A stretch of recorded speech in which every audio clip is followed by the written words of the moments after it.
टीका करणारेच आता इचलकरंजीचा पाणी प्रश्न कायमस्वरूपी मार्गी लागेल आणि जनतेला शुद्ध मुबलक पाणी देणार असल्याचं सांगत आहे। कसलाही अभ्यास न करता विरोधकांकडून सुरू असलेली स्टंटबाजी आमच्याच पथ्यावर पडत आहे। त्यांना आंदोलन करायचं असेल तर करू द्या, आम्ही आमचं काम करत राहू। कृष्णा योजना बळकटीकरणानंतर इचलकरंजीचा पाण्याचा प्रश्न नक्कीच संपणार असं आमदार राहुल आवाडे यांनी सांगितलं।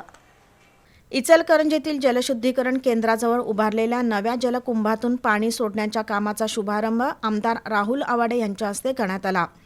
इचलकरंजीतील विरोधक पाणी प्रश्नावर टीका करत असल्याचा धागा पकडत आमदार आवाडे यांनी जोरदार टोलेबाजी केली।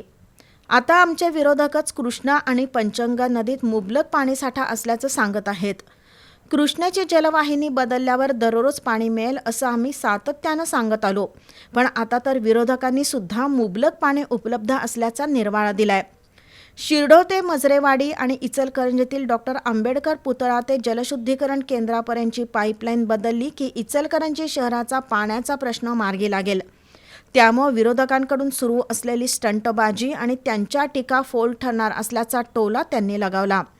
दरम्यान डॉक्टर बाबासाहेब आंबेडकर पुतळा ते महासत्ता चौकपर्यंतचा रस्ता सिमेंटचा होणार असल्यानं ड्रेनेज, सीईटीपी आणि खुदाईशी संबंधित कामं पूर्ण करून घेतली जात आहेत।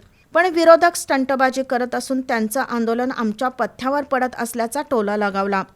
यावेळी महापौर उदय धातुंडे, उपमहापौर अनिल डाळ्या, स्थायी समिती सभापती सतीश मुळीक, सभागृह नेते विठ्ठल चोपडे, नगरसेवक अभिषेक वाळवेकर, राजू बोंद्रे, नितेश पोवार, दीपक सुर्वे, सपना भिसे उपस्थित होते।